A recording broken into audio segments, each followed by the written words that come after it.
और तामीर मिल्लत का शुक्र अदा करता हूँ जो मुझे मौका दिया।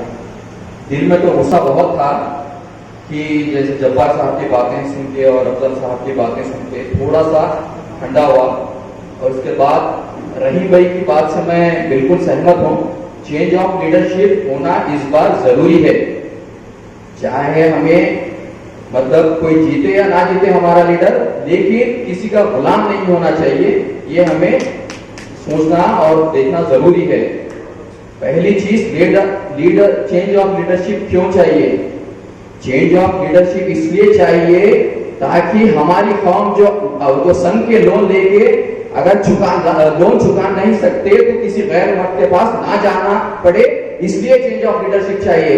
हमारी स्कॉलरशिप जो हमारी बच्चियां हैं, जिसको गरीब घर के बच्चियां जो पढ़ाई में जो उनके माँ बाप फीस नहीं पे कर सकते, जिसको केंद्रीय से लोन नहीं मिलता, उसको स्कॉलरशिप नहीं मिलती, हमारे बच्चे किसी भी आवाज उठाते हैं तो किसी भी मसले पे क्रिएट करके जेलों में भेजा जाता है। वो जेलों में ना जाए, इसलिए चेंज ऑफ लीडरशिप जरूरी है। और हमारे जितने भी लीडर्स हैं यहाँ पर हम जो बता के जिता के दिए हैं, सिर्फ गुलामी में जुड़े हैं। तो इसलिए हमें चाहे हमारी सीट 21 थी, कर्नाटका में 21 एमएलए आते थे, इस बार एक भी नहीं आए, लेकिन गुलाम एमएलए नहीं चाहिए। तो इसलिए हम लोग को चेंज ऑफ लीडरशिप चाहिए।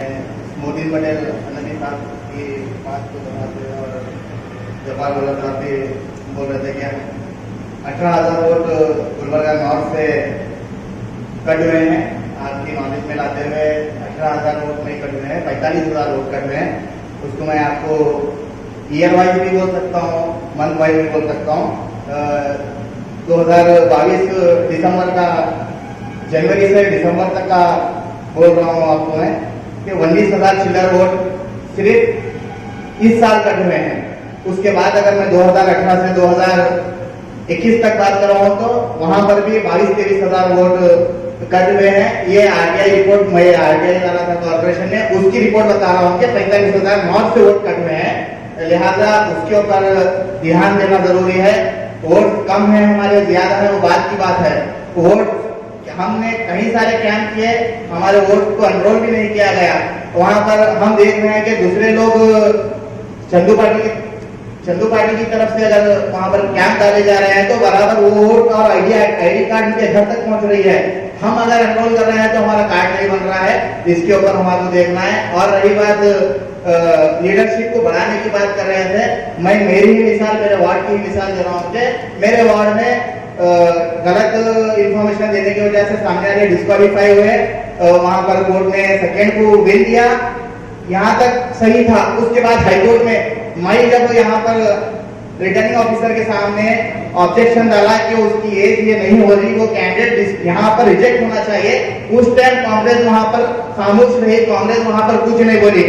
डिस्ट्रिक्ट कोर्ट में मेरा 1 साल केस चला, वहां पर कांग्रेस आकर एक बार भी ऑब्जेक्शन नहीं की कि ये कैंडिडेट गलत तरीके से जीता है, कुछ करा है नहीं करा है। लेकिन अब हाईकोर्ट में बीजेपी वालों को मेरे खिलाफ स्टे नहीं मिला, स्टे डिसमिस हो गया। अब कांग्रेस वाले लाके मेरे को जो डिक्लेयर किए हैं उसको स्टे मांग रहे हैं। क्यों? बीजेपी वहां से फिर जीतना है। खैर, मैं मेरी पर्सनल बात नहीं कर रहा हूँ कि फॉर्म को बढ़ाने की जब बात आई तो ये कह रहा हूँ कि अब आए की बात शायद के ऊपर 100% शायद चेंज होना जरूरी है, क्योंकि हम ऑफिसों को जा रहे हैं, हम हाल देख रहे हैं क्या हो रहा है। मेरे पास इंशाल्लाह आने वाले इलेक्शन में हम जिसको भी सपोर्ट करेंगे उसके ताल्लुक से जब बोलने की बात आएगी तो बहुत सारा 450 करोड़ रुपए का डाटा है मेरे पास। नॉर्थ में कितना काम हुआ है, साउथ में कितना काम हुआ है, मैं वो आने वाले इलेक्शन में बोलूंगा इंशाल्लाह। लेकिन मुझे ये बात है कि आने वाले दिनों में लीडरशिप चेंज होना चाहिए। अस्सलाम वालेकुम।